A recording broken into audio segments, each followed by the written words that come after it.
Welcome everyone. It's full moon in Gemini reading time. So this is for all signs under the full moon, and whenever you tune in is totally fine, because what I like to do is look at the aspects of Gemini, and we have every aspect within ourselves, no matter if it pops up in our chart or not.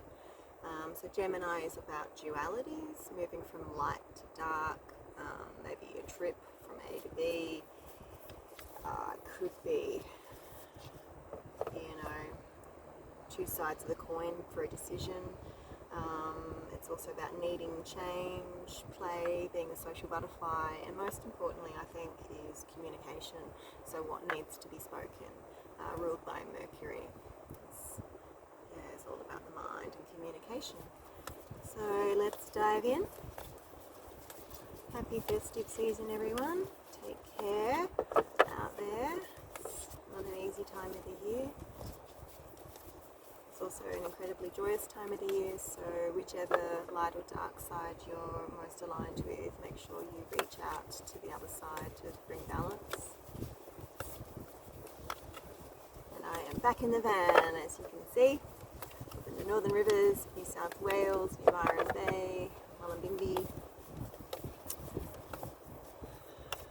Just looking at the dualities.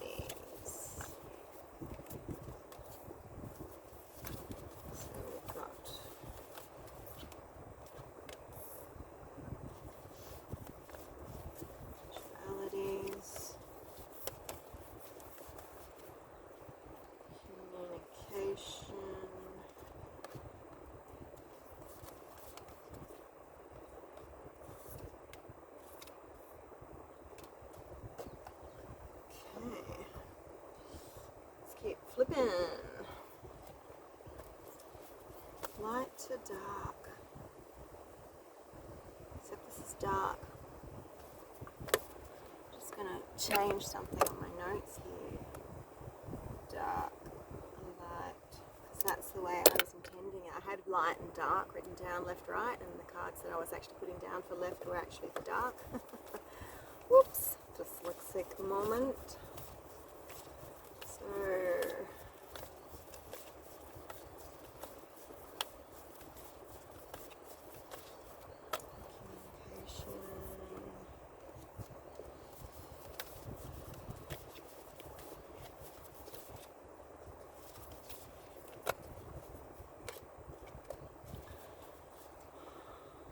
Alright, let's dive in.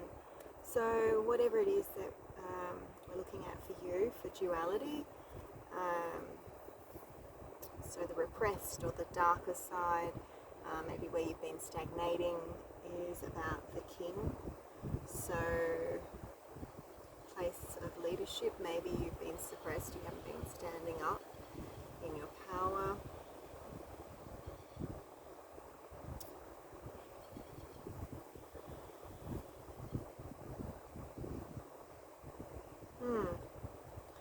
But for context, I pulled the crone card, which is, like the wisdom woman. As women get older, they're no longer in their moon cycle and they become crones, wise women, the crow.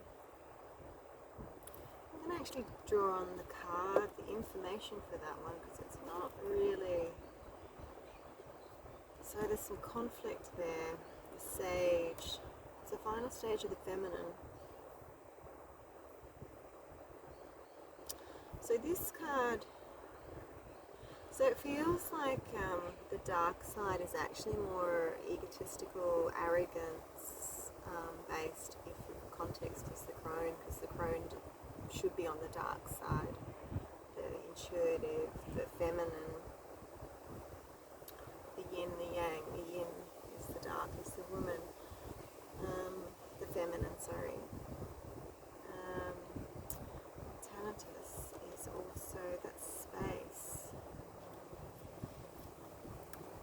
So giving women, death. Mortalitas is death.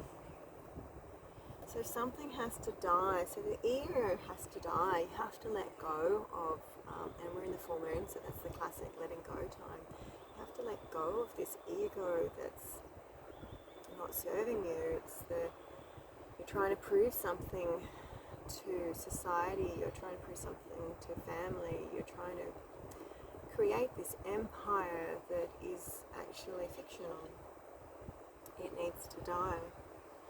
And there is a lot of, and you need to surrender to, maybe even seek out older women in your world, or women who are just wise and old souls and connecting with Mother Earth, you know, water holes and the ocean, and just be with it, and to just allow yourself every wave or every breath to let something die within an ego that you've been trying to prove, and you've been pushing up the hill and, you know, really not getting anywhere. And there is, you know, Ten of Swords, the Ten of Wands, so drama, rock bottom, bankruptcy is coming through. You know, maybe you really wanted some kind of business to lift off the ground, and it's just not going there. You know, you're so focused in on making the money that the true purpose is lost. So connecting into your calling, your heart within, to realign the business. But again, the Death card is there, so you may need to actually let it go. You've also got self-sabotage, the Five of Swords. So when we're in the ego, it is a very self-sabotaging kind of place, because you're disconnected from the heart, you're disconnected from your intuition. You're just in the cerebral kind of aspect, and you're in the kind of, you know, the excessive addiction, materialistic aspect of the solar plexus of the navel chakra, which is meant to be about creating safe boundaries. And when we're too excess there, then we become the bully, we become domineering, and we become, you know, the dictator kind of king. We want the soft king who's respected and compassionate and leads the community through hard times, or just leads the community with these, you know, esteemed kind of qualities of compassion and resilience and things, but not at the cost of the people. We also got the Chariot, so yeah, letting go, letting go, letting go. And we're in Sagittarius, the month of fire and expansive thinking. So it's time to tune into the depths of what's really true for you. Crone, magic, clairvoyant, psychic, intuitive, wise. Yeah, letting go of vindictive, bitter, isolated, ostracizing kind of behaviors, and letting go of these vindictive, bitter, isolated, ostracizing behaviors to become in touch with your magic, your clairvoyance, your psychic, intuitive, wise, knowing abilities. And what do we need to move forwards with the Chariot? What are we going towards here in this aspect of duality? The moth, we're going towards the light. And that is true. The duality goes from dark to light, and this is the dark aspect. So the moth is attracted to the light. So be careful of getting attracted to the surface. You know, have a really grounded festive season. It's not about the money and buying the perfect present, and, you know, being there and listening to loved ones or soul family, or if you spend time with people who don't have homes on this day, you know, whoever it is, you know, just be really present with them and listen to them. And the moth, I haven't read about the moth for a while, so let's just dive in and just double check if there are any other messages there. It's also a transformative, you know, related to the butterfly, transformative kind of element. Impulsive, hasty, wishful. So we need to let go of idealizing others. Yeah, so maybe you really had this super empire ideal, or you had someone on a pedestal, and you've come within and you've realized that it's time to let go because it's causing so much drama. And with this connection, you're actually self-sabotaging your success. You're self-sabotaging your right to be a compassionate, beautiful, heart-centered, successful person. And you're being hasty. Yeah, easy solutions, shiny and new. Let go of all of that. Come into your wise knowing. Oh, lots of wind. Hang on. Want the cards to fly off.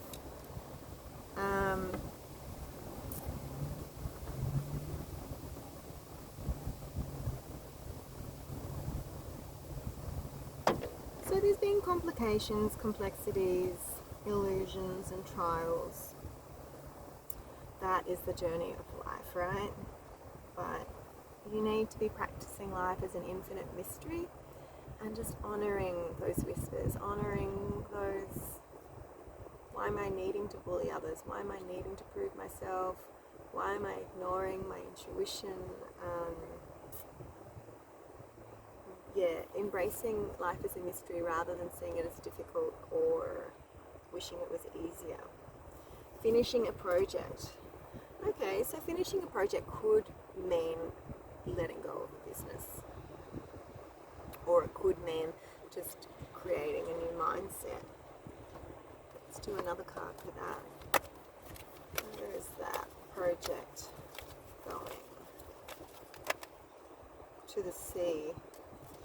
Yeah, contemplation. So that's duality within its duality. Not too much overthinking. Don't be hasty. Give yourself some, tune in, do some sound healing journey work, get a massage. Kahuna is great for this, and just stay connected with the breath and the body and to see what really needs to be coming through this business or project, taking a new path. And we're moving towards the light, we're moving towards the nectar. That's beautiful. The nectar card. Nectar.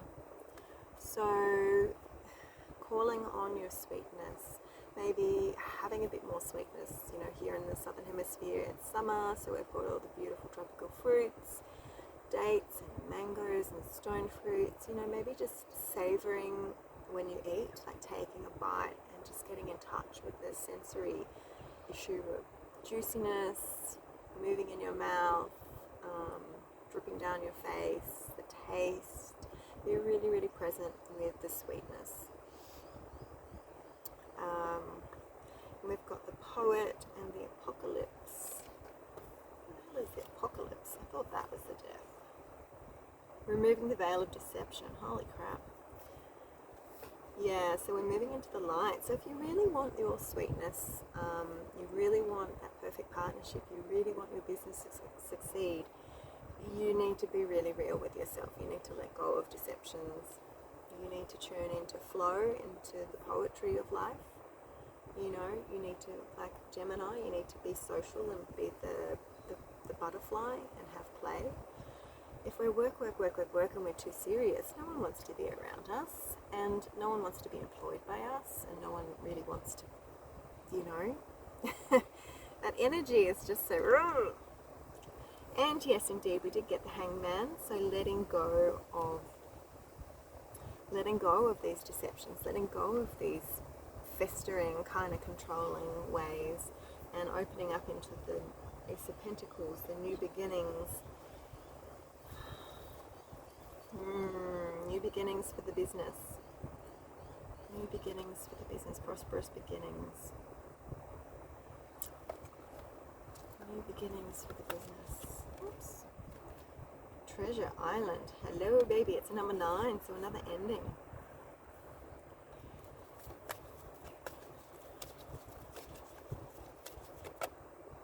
Oh my god.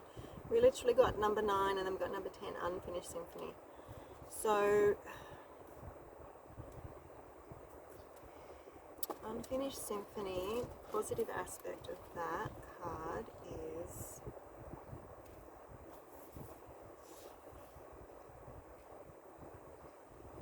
moving Moving on is difficult when love lingers. Things are left unsaid and you haven't had the opportunity for closure in your relationship and in your heart.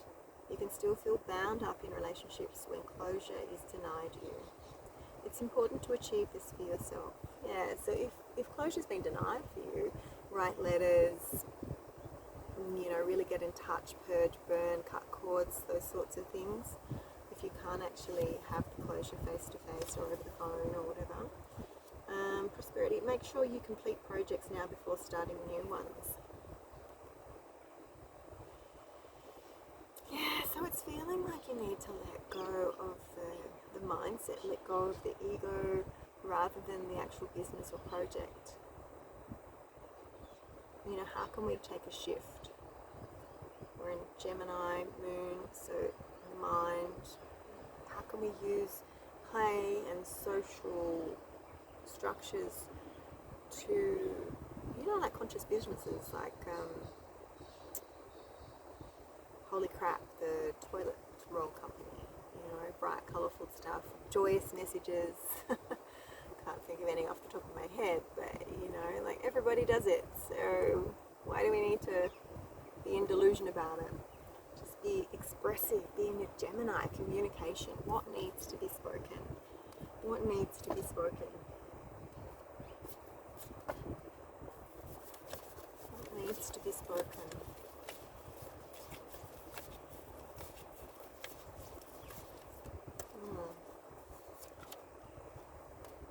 Two of Pentacles, so change. Ten of Pentacles, abundance. Mother of Pentacles, yeah, so we need to come back into a more feminine, softer way of approaching things.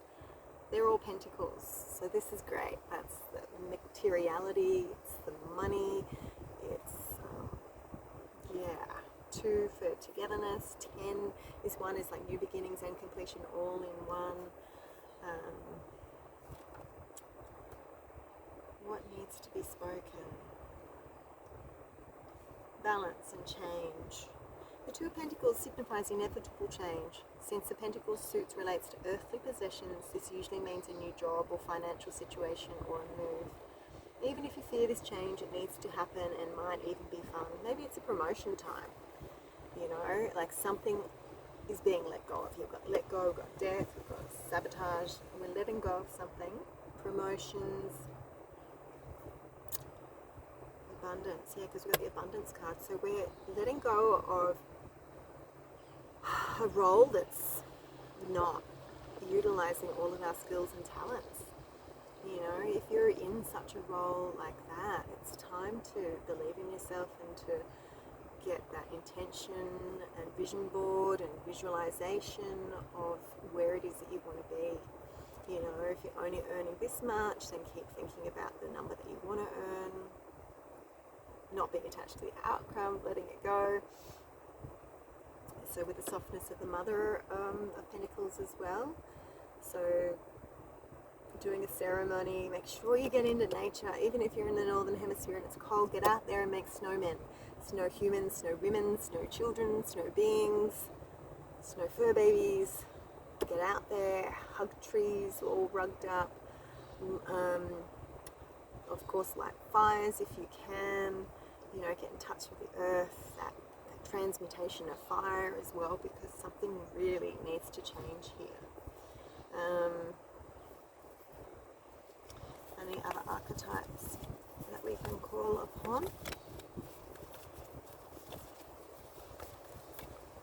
The Queen, yes. So we've got the King and the Queen.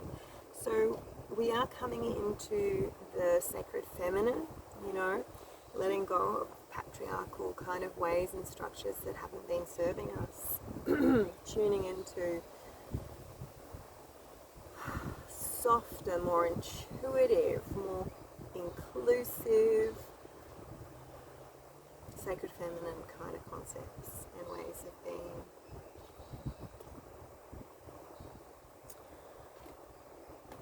And the wisdom of the Australian wildflowers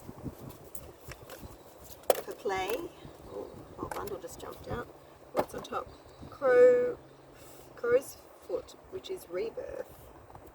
Crow's foot. I don't know if I've ever seen a crow's foot flower. Anyway, rebirth. Great time for it. Cycle of life, and indicates an ending, a change, a letting go. For things to begin, some things must end, and so it is this in this moment.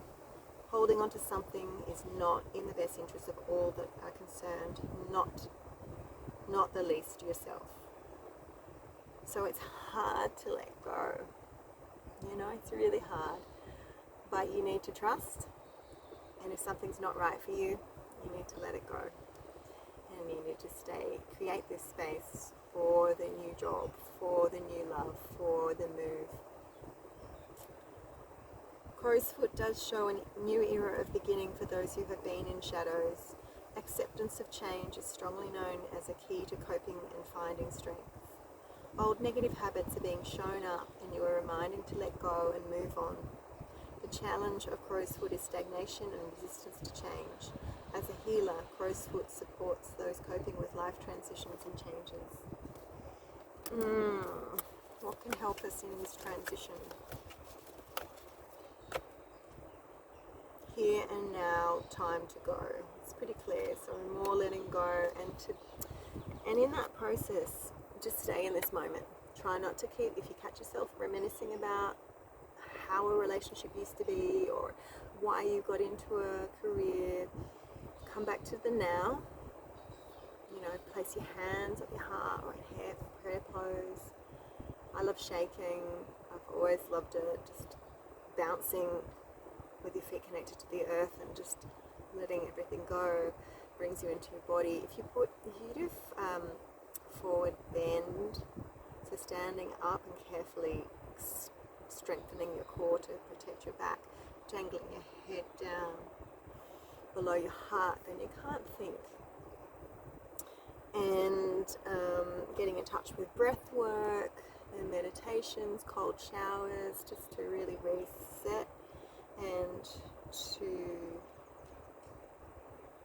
what's the word, time to go to the sea.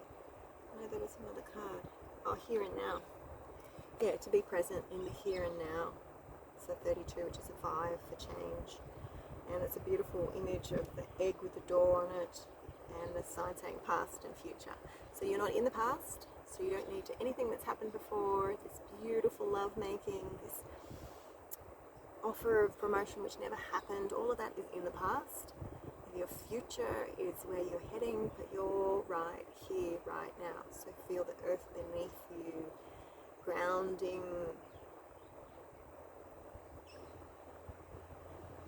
constantly coming back to the breath,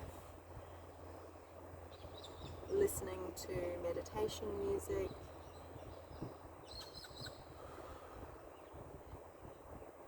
trusting yourself, sending forgiveness and love to the past and yourself in the past, and allowing yourself to be free, allowing yourself to be right here, open to new, is what this reading is saying. So thank you everyone. Reach out in the comments, jump into the description info if you want to connect with me one-on-one or for group healings or my inspirational art downloads, all of this other stuff that I do. Love to chat, and thanks for joining me. I'm Kyler Aditi, and I will see you when I see you. I am quite spontaneous, and I really love that. My moon readings are the structure of this channel. And yeah, that's what this is. So love to you all. Good luck with the letting go, good luck with the transformations, good luck with climbing up to the next level of consciousness, the next level in your careers, the next level of showing up with more compassion and love in all that you do, letting go of the ego and the negatives, and welcoming in the nectar, the sweetness of the hummingbirds, the abundance, the change, the queen, the mother energy, here and now. Thank you. I have meditations on Insight Timer, a meditation app. If you want to reach out to me there, Kyla Aditi, I will put information in the description about that. But yeah, if you need help with that, then I would love to gift you these by donation meditations and visualizations. So see you again next time. Bye.